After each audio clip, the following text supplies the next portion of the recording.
Welcome back to my YouTube channel learn with me exam में आपका स्वागत है। हम आशा करते हैं कि आप स्वस्थ और मस्त होंगे।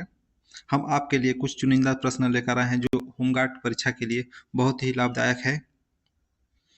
चलिए आज का सेशन हम लोग यहीं से शुरू करते हैं प्रश्न नंबर 1 से। भारत में सबसे धनाढ्य या बहुमूल्य मंदिर कौन सा है?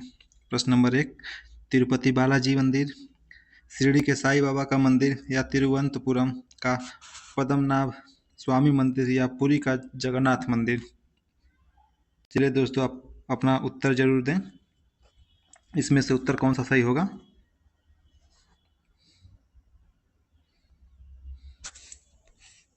इसका ऑप्शन नंबर कौन सा सही होगा? जल्द से जल्द उत्तर दें। इसका नाम ऑप्शन नंबर सही बताएं, कितना होगा और कौन सा होगा?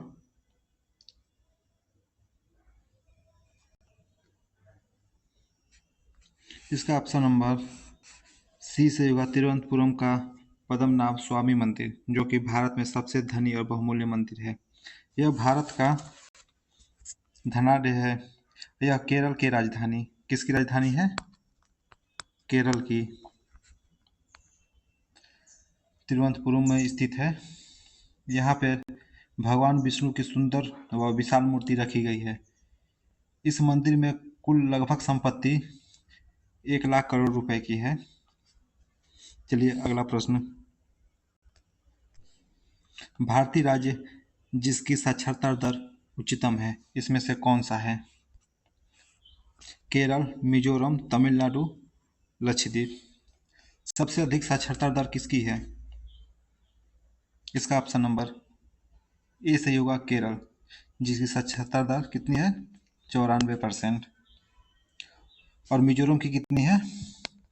91.10%, जो कि मिजोरम की है।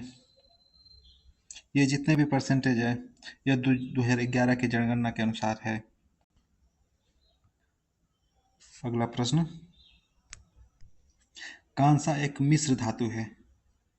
कॉपर और जिंक का, कॉपर, जिंक और टीन का, कॉपर और टीन का, इनमें से कोई नहीं। जरूर बताएं साथियों, इसका उत्तर कौन सा होगा? कॉपर किसका मिश्र धातु है? सॉरी, कांसा।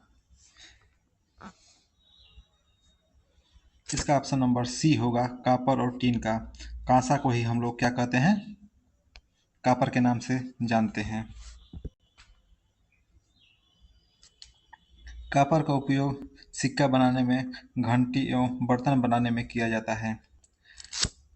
इसे किसे डिनोटेट करते हैं? Cu से और टीन को Sn से। चलिए साथी अगले प्रश्न की तरफ चलते हैं। एशियाई खेलों का आयोजन कितने अंतराल पर किया जाता है? 3 वर्ष, 4 वर्ष, 5 वर्ष या 6 वर्ष? सभी साथी उत्तर इसका दें।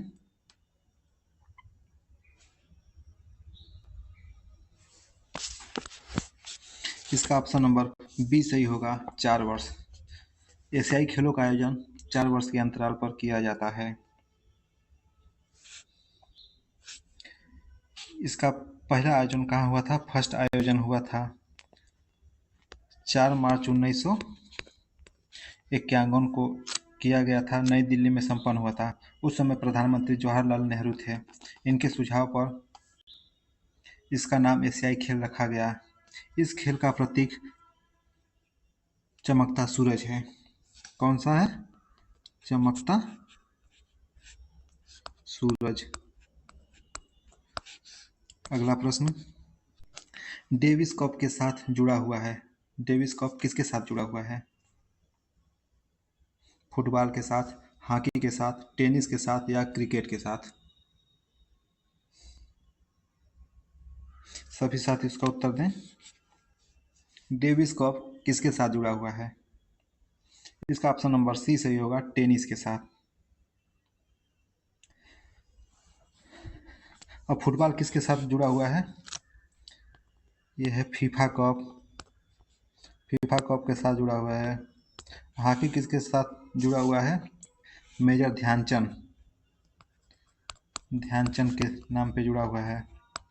और क्रिकेट किससे संबंधित है? रणजी, सॉरी, रणजी ट्रॉफी से जुड़ा हुआ है क्रिकेट। अगला प्रश्न, भारतीय संविधान का कौन सा अनुच्छेद जम्मू और कश्मीर राज्य के लिए विशेष दर्जा है? अनुच्छेद 365, अनुच्छेद 357, अनुच्छेद 271, 271, अनुच्छेद 356। विशेष दर्जा किस अनुच्छेद के तहत मिला है उसे और कब मिला, जरूर हमें बताएं। इसका ऑप्शन नंबर बी से होगा अनुच्छेद 370, जो कि भारतीय अनुच्छेद 370 जम्मू कश्मीर राज्य में अस्थायी उपबंध है।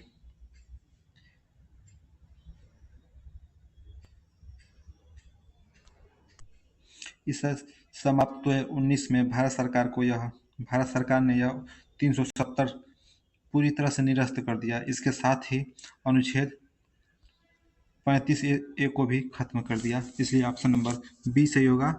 अगला प्रश्न, किस पंचवर्षीय योजना के दौरान आपातकाल लागू किया गया था? नए चुनाव हुए थे और जनता पार्टी को निर्वाचित किया गया था। किस पंचवर्षीय योजना के दौरान? तीसरी, चौथी, पांचवी या छठी? कौन सा ऑप्शन सही होगा? सभी साथी जल्द से जल्द उत्तर दें। इसका ऑप्शन नंबर सी सही होगा। पांचवी पंचवर्षीय योजना कब हुआ था? 1974 में। 1974 से 1978 के मध्य हुआ था। उस समय इंदिरा गांधी 1975 में आपातकालीन लगाए थे, जबकि आपातकालीन के पश्चात 1977 में छठे आम चुनाव में, जिसे 30 वर्षों के इतिहास में पहली बार विपक्ष को सत्ता मिली थी, जिसका नाम था जनता पार्टी की सरकार बनी थी, जो जनता पार्टी के नाम से जानी जाती थी। इसलिए ऑप्शन नंबर सी सही होगा। अगला प्रश्न, निम्नलिखित में से कौन गौतम बुद्ध के समकालीन थे? नागार्जुन, कनिष्क, कौटिल्य, महावीर स्वामी। कौन इसमें समकालीन थे बुद्ध के?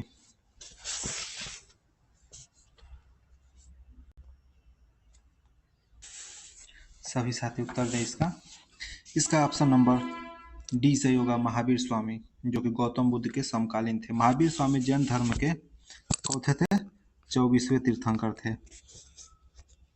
और नागार्जुन किसके समकालीन थे? ये थे कनिष्क के। किसके थे? कनिष्क थे। और जबकि कनिष्क, कौटिल्य किसके थे? इसका ऑप्शन नंबर डी सही होगा। और कौटिल्य आप बताएंगे कौटिल्य किसके समकालीन थे? चलिए अगले प्रश्न पे। अक्टूबर से नवंबर माह के दौरान तमिलनाडु के पूर्वी तट पर होने वाली वर्षा का कारण है। अक्टूबर से नवंबर माह के दौरान तमिलनाडु के पूर्वी तट पर होने वाले वर्षा का क्या कारण है? शीतकालीन मानसून, दक्षिण पश्चिम मानसून का पीछे हटना, या उत्तर पश्चिम मानसून, या स्थानीय हवाएं? इसका कौन सा ऑप्शन सही होगा? सभी साथी उत्तर दें इसका। अक्टूबर से नवंबर माह के मध्य तमिलनाडु के पूर्वी तट पर होने वाली वर्षा का क्या कारण है? इसका ऑप्शन नंबर बी सही होगा। दक्षिण पश्चिम मानसून का पीछे हटना। यह लौटी मानसून पौने बंगाल की खाड़ी से जल वाष्प को ग्रहण करती है, तमिलनाडु के पूर्व तट पर वर्षा करती है, इसीलिए वहां पर तमिलनाडु के पूर्व तट पर वर्षा होती है। अगला प्रश्न, भारतीय का नाम जो मोहनजोदड़ो की खोज के साथ जुड़ा था, कौन थे इसमें? सभी साथी उत्तर दें।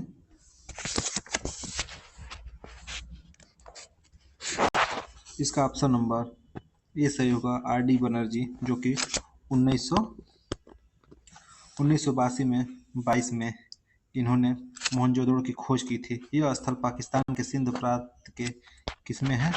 लड़काना जिले में। पाकिस्तान के लड़काना जिले में स्थित है। सिंध नदियों के दाएं तट पर स्थित है।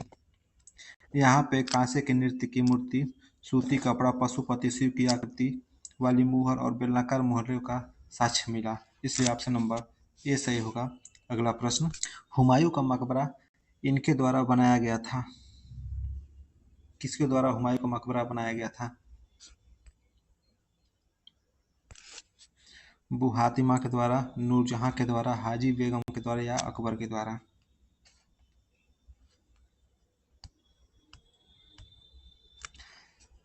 इन्हीं का नाम है हमीदा बानो बेगम। इसमें कौन सा ऑप्शन सही होगा?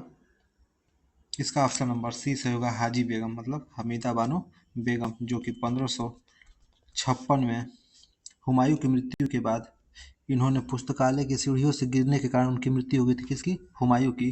तो इनकी पत्नी हमीदा बानो बेगम ने 1564 में दिल्ली में दीनपनाह में मकबरे का निर्माण कराया था,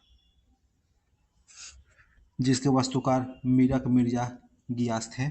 ऑप्शन नंबर सी। अगला प्रश्न, भारतीय संविधान है, कठोर है, स्थिति के अनुरूप परिवर्तनशील है, आंशिक रूप से कठोर, आंशिक रूप से परिवर्तनशील है, या फिर न तो कठोर है न ही परिवर्तनशील है? इसका ऑप्शन नंबर कौन सा सही होगा?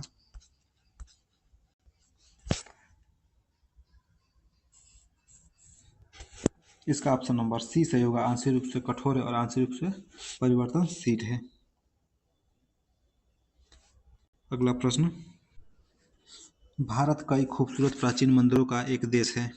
निम्नलिखित में से कौन सा मंदिर सबसे व्यापक एवं ठोस चट्टानों की खुदाई से बनाया गया वैभवशाली धार्मिक स्थलों को प्रदर्शित करता है तथा जो भारत में सबसे अनूठा व अद्भुत वास्तुशिल्प है? कौन सी मंदिर है जो सबसे प्राचीन है?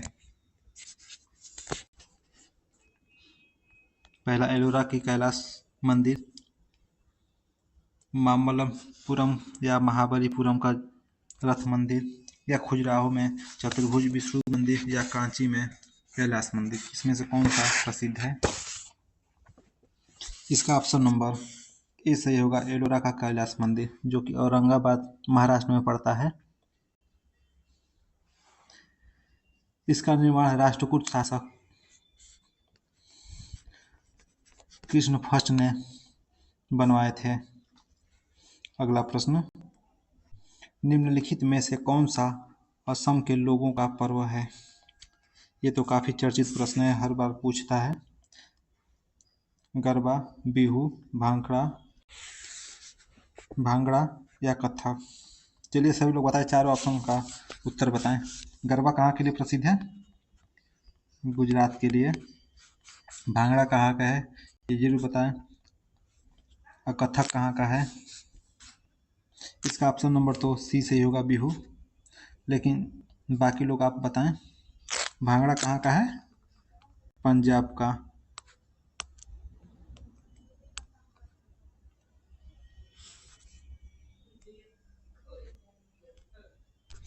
और कथक किसका बताइए? इसका ऑप्शन नंबर सी सही होगा, बिहू। बाकी ऑप्शन आप देख ही लिए हैं कौन सा सही है, और डी बाकी रह गया तो आप इसे जरूर बताएं कमेंट बॉक्स में। चलिए अगला प्रश्न, भारतीय तट के आसपास महाद्वीपीय जल सीमा निम्नलिखित में से किससे पूरी तरह अलग है? किससे अलग है?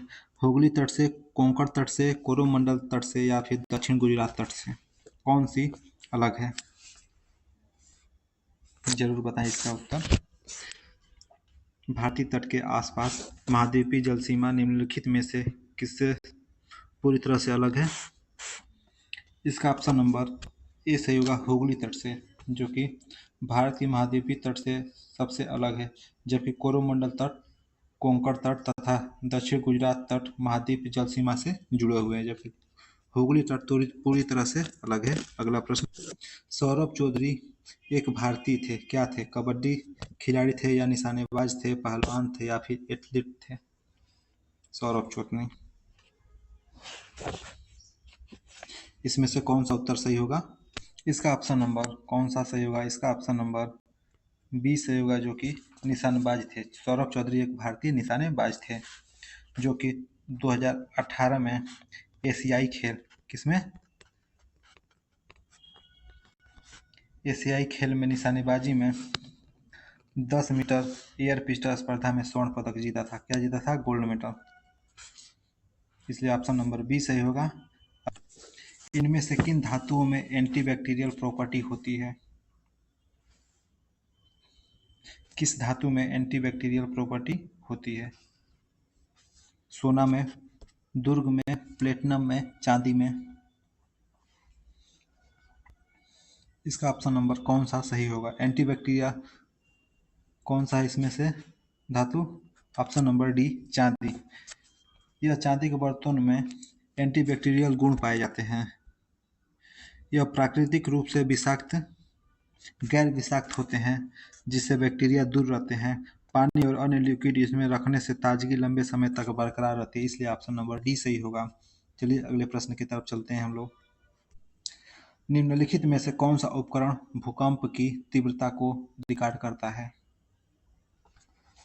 Lactometer, hygrometer, thermometer, seismograph? कौन सा भूकंप की तीव्रता को रिकॉर्ड करता है?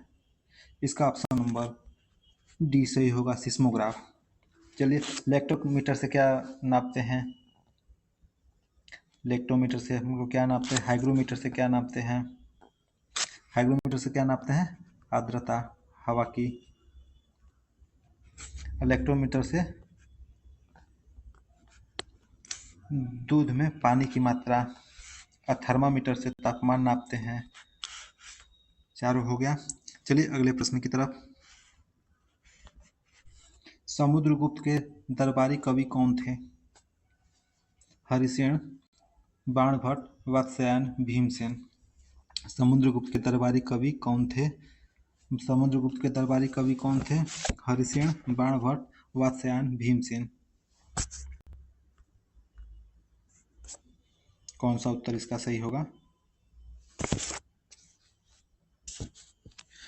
इसका ऑप्शन नंबर ए सही होगा, हरिसेन, जो कि समुद्र के गुप्त के दरबारी कवि थे। अगला प्रश्न।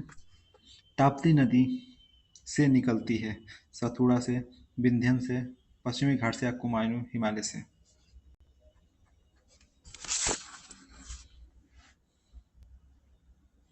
इसका ऑप्शन नंबर कौन सा सही होगा? इसका ऑप्शन नंबर डी सही होगा, सतपुड़ा पर्वत से। सतपुड़ा पर्वत से ये निकलती है, जो कि मध्य प्रदेश के बैतूल जिले के मुल्ताई से निकलकर सतपुड़ा पहाड़ियों के मध्य से पश्चिमी की ओर बहती है। महाराष्ट्र के खानदेश के पठार एवं सूरत के मैदान भाग को पार करते हुए अरब सागर में गिरती है तथा यह भारत की उन मुख्य नदियों में है जो पूर्व से पश्चिम की तरफ बहती है। आज का प्रश्न इतना ही था। हम आशा करते हैं आपको समझ में आया होगा। अगर आपको को कुछ कभी भी इसमें परेशानी हो तो आप हमें ज़रूर कमेंट करें, ताकि हम लोग आप लोगों के लिए अच्छे से अच्छे प्रश्न लेकर आएँ, ताकि अपने परीक्षा को मात दे सकें। तब तक के लिए हमारे चैनल पर बने रहिए। धन्यवाद।